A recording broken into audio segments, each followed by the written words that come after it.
Breaking news చూస్తున్నాం. ఉత్తరప్రదేశ్లో విమాన ప్రమాదం చోటు చేసుకుంది. ప్రయాగ్రాజ్లో ఆర్మీకి చెందిన ట్రైనీ ఎయిర్ క్రాఫ్ట్ ప్రమాదవశాత్తు కూలిపోయింది. కేపీ కాలేజ్ సమీపంలోని చెరువులు ఈ విమానం కూలినట్లు అధికారులు తెలిపారు. సమాచారం అందుకున్న వెంటనే రెస్క్యూ టీం ఘటనాస్థలికి చేరుకుని సహాయక చర్యలు చేపట్టింది. ఈ ప్రమాదంలో ఉన్న 2 పైలట్లు సురక్షితంగా బయటపడ్డారని అధికారులు వెల్లడించారు. ప్రమాదానికి గల కారణాలపై దర్యాప్తు కొనసాగుతోంది.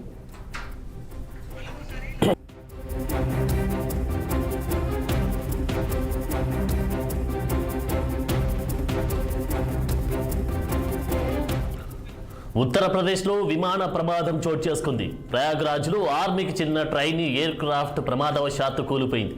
కేపీ కాలేజీ సమీపంలోని చెరువులు ఈ విమానం కూలినట్లు అధికారులు తెలిపారు. సమాచారం అందుకున్న వెంటనే రెస్క్యూ టీం ఘటనాస్థలికి చేరుకుని సహాయక చర్యలు చేపట్టినట్టుగా తెలుస్తా ఉంది. ఈ ప్రమాదంలో ఉన్న 2 పైలట్లు సురక్షితంగా బయటపడ్డారని అధికారులు వెల్లడించారు. ప్రమాదానికి గల కారణాలపై దర్యాప్తు కొనసాగుతోంది.